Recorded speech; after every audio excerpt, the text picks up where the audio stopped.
सवाल की बात करते हैं हम। सवाल में लिखा हुआ है कि पूर्णांकों के निम्नलिखित युग्मों के एचसीएफ और एलसीएम ज्ञात करो। सबसे पहले हम करेंगे क्या, एचसीएफ निकालेंगे, फिर एलसीएम निकालेंगे। फिर क्या लिखा हुआ है सवाल में, तथा इनकी जांच कीजिए कि दो संख्याओं का गुणनखंड मतलब दो संख्याओं का गुणनफल बराबर एचसीएफ गुणे एलसीएम होगा कि नहीं होगा, हमें इतना सा जांच करना है। ठीक है, अब वो दो संख्याएं कौन कौन सी हैं, देखो, एक ये 26 और ये 91 मतलब 91। ठीक है, अगर इन दो संख्याओं का गुणनफल, ठीक है, जो हमारा एचसीएफ निकालेंगे उनके गुणनफल के बराबर है कि नहीं है, हमें यही सिद्ध करना है, यही जांच करना है। तो देखो, पहले हम इसका एचसीएफ निकालेंगे तो हम क्या लिखेंगे, एचसीएफ। एचसीएफ हिंदी में बोलते हैं महत्तम समापवर्तक, एचसीएफ। एचसीएफ अलग तरीके से निकालते हैं और एलसीएम थोड़ा अलग तरीके से निकालते हैं। दोनों हम इसी वीडियो में निकालेंगे, तो आप थोड़ा ध्यान से देखना निकालते कैसे हैं। अगर हम एचसीएफ निकालेंगे तो पहले हम 26 का निकालेंगे। 26 कितने से कटेगा, 2 से कटेगा, 2 एकम 2, 2 तिहाई 6। फिर कितने से कटेगा, 13 से कटेगा, 13 एकम 13। अगर ये बात करो कि 26 का गुणनखंड कितना हुआ, 2 गुणे 13। ठीक है, अब बात करते हैं 91। 91 लिख लेते हैं हम। 91 कितने से कटेगा, 91 हम कितने से काटते हैं, 2 से काट के देखते हैं। 2 से कटेगा, 2 दूनी 4, 4 दूनी 8, ये 2 से नहीं कटेगा। फिर कटेगा कितने से, 7 से काट के देखते हैं। ठीक है, 7 एकम 7 और बचा कितना, 2, इधर आगे कितना 21 हुआ, तो 7 त्रिक 21 कितना 13, 13 एकम कितना आया, 13 एकम 13 आया। ठीक है, अब देखो, तो 26 का गुणनखंड कितना था, 2 गुणे 13। अब 91 का गुणनखंड कितना है, ये है 7 गुणे 13। अब देखो, एचसीएफ में देखते हैं क्या है, एचसीएफ मीन्स होती है जो बड़ी संख्या, बड़ी से बड़ी संख्या जो इन दोनों में कॉमन हो। ठीक है, वही संख्या हमारी एचसीएफ होगी। तो देखो, इनमें क्या मिल रहा है हमें, इधर भी 13 है और इधर भी 13 है, तो क्या होगा कि इन दो संख्याओं का एचसीएफ, कौन सी संख्या, 26 और 91 का जो एचसीएफ निकलेगा वो कितना होगा, 13 होगा। ठीक है, हमारा एचसीएफ तो निकल आया। अब बात करते हैं एलसीएम की, कि एलसीएम कैसे निकालते हैं। देखो, अगर हम एलसीएम निकालेंगे तो हम लिखेंगे एलसीएम। एलसीएम कैसे निकालेंगे हम, 26 और 91 ये दोनों संख्या हम एक साथ लिख लेते हैं। ठीक है, ये 2 से काटो, 2 एकम 2, 2 तिहाई 6। फिर ये तो कितने से, 2 से कटेगा नहीं, तो इसे सीधा सीधा 91 उतार लो। अब कितने से कटेगा, अब ये कटेगा 3 से, 7 से कटेगा है, तो 7 से कटेगा तो ये तो 13 तो जाएगा नहीं 7 से, तो 13 को ऐसे ही ऐसे उतार लो। फिर क्या होगा, 7 एकम 7, 7 एकम 7 और 7 त्रिक 21, 13 सत्ते 91, 13 सत्ते 91 होता है कि नहीं होता है, इतना ही होता है ना।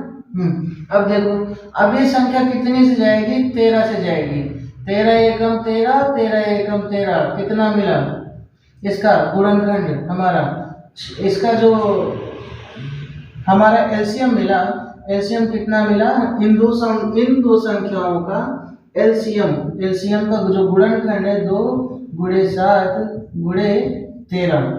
ठीक है, अब हमारे पास इनका एलसीएम भी है, एलसीएम।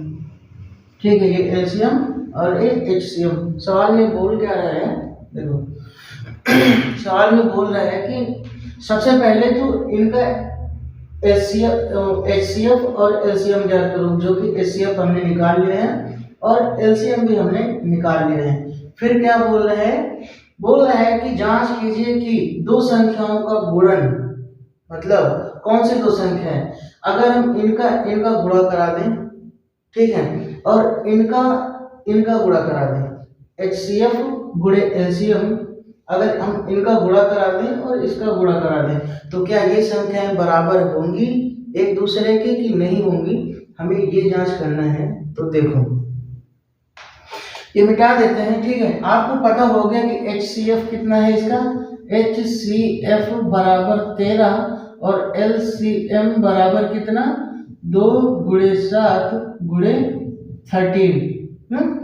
ठीक है, इस साइड में लिख लिया, हम ये जल्दी से मिटा देते हैं और आपको बताते हैं। देखो लिखेंगे दो संख्याओं का गुणनफल, दो संख्याओं का गुणनफल बराबर क्या लिखा है, HCF गुणे LCM। ठीक है, दो संख्याएं कौन कौन सी हैं आपकी, दो संख्याएं, ये 26 गुणे कितना 91, और इधर क्या लिखेंगे बराबर, HCF का मान कितना है 13 है, 13 लिखो, LCM कितना है 2 गुणे 7 गुणे 13, ठीक है ना। अब हम इसे क्या करेंगे, गुणा करेंगे, देखेंगे ये संख्या और ये संख्या बराबर है कि नहीं है। अगर बराबर है तो ठीक है, बराबर नहीं है तो फिर देखते हैं। देखो इसे गुणा करोगे तो ठीक है, 9 से 54 की 4, हाथ लगा कितना 5, 9 दूनी 18 और 18 5 कितना होते हैं, 18 5 23, कितना हुआ 6 6 3 2, कितना 266, 6 है, ठीक है, डबल 6 कितना आया। जब दो संख्याओं का हमने गुणा किया आपस में तो 2366 आया। अब क्या ये गुणा करने पे 2366 आते हैं कि नहीं आता, देखो 13 दूनी 26, ठीक है, इसका गुणा करा दिया तो 13 दूनी 26 और गुणे फिर 13 ले लिया हमने तो कितना हो गया, 3 3 6 3 18, 18 की 8, हाथ लगा 1, 6 3 दूनी 6 6 1 कितना 7 गुणे 6 2 कितना 8 और 6 6 12 13 13 और ये कितना हुआ 2 1 3 3 आ गया। अब इसका हम गुणा 7 से कराते हैं तो देखते हैं कितना मिलते हैं। 8 7 56 लिखो, 8 7 56 की 6, हाथ लगा कितना 5, 7 3 21 और 21 5 कितना 21 5 26, 26 की कितना 6, हाथ लगा कितना 2, ठीक है, और 7 3 21, 7 3 21, 21 2 कितना 23 23, देखो 2366 ये है और 2366 ये है। यही हमें क्या करना था, जांच करना था। देखो जांच क्या करना था, सवाल में दिया हुआ है कि जो दो संख्याएं दी हुई हैं हमारी, ये दो संख्या, इनका गुणनफल, अगर गुणनफल गुणा करेंगे तो क्या ये बराबर है किसके, HCF और LCM के। तो हाँ ये बराबर है, किसके बराबर है, HCF और LCM के, ठीक है। हमें